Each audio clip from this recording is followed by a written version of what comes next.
Today, we shine the spotlight on political and global affairs analyst Dr.Abigale Mupambi, who was honored with the Excellency Award for Outstanding Female Political and Global Affairs Analyst of 2026. Dr. Mupambi received the recognition at the inaugural Global Business Achievers Network Awards ceremony held in Harare recently. The award celebrates her contribution to political analysis and global affairs, as well as her commitment to excellence in her field. Morning to you, Doc. Very good morning to you, dear. It's great to have you with us, and what a recognition, what an award. Congratulations, first of all. Thank you. What does this mean to you? Well, for me, I think it is speaking beyond myself. It is speaking to the women's constituency.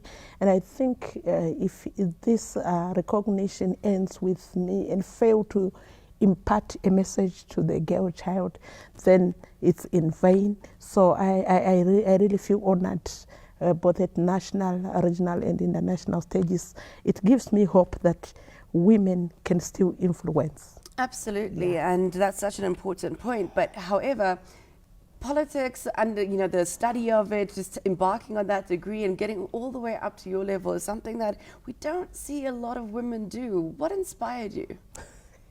It's not easy, but the need for the women's voice on the table in the communities, the need to stand for ourselves, and we say nothing for us without us.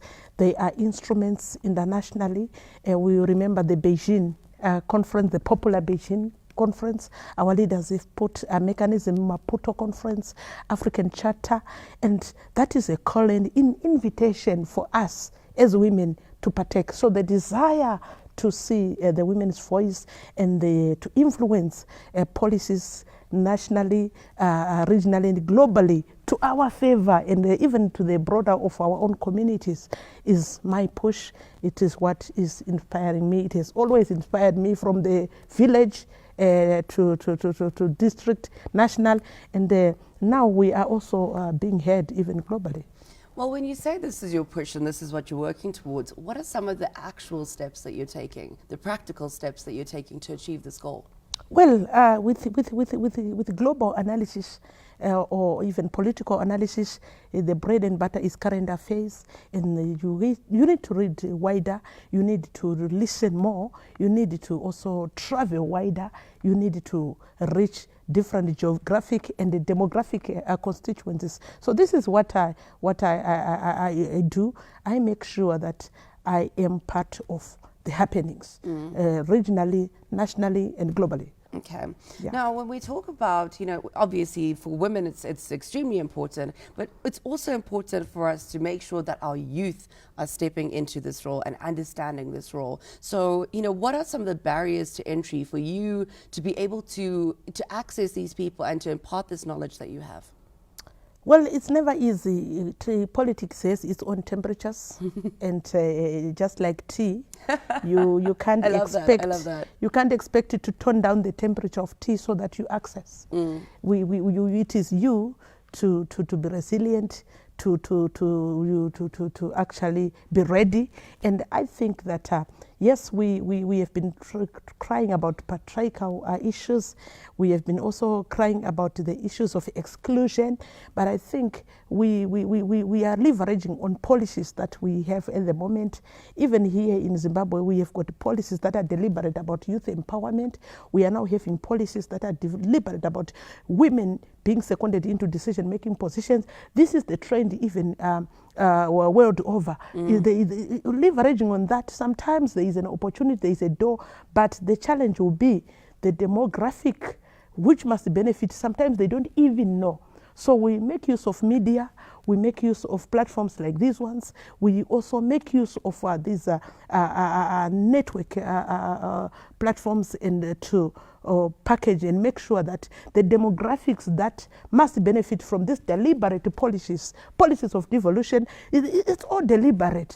And even at the international level, there are such pushes to make sure that critical demographics, persons with disabilities, they are taking a center stage. So I think it's a question of making sure that the message gets out there. We also build much confidence. Knowledge is power.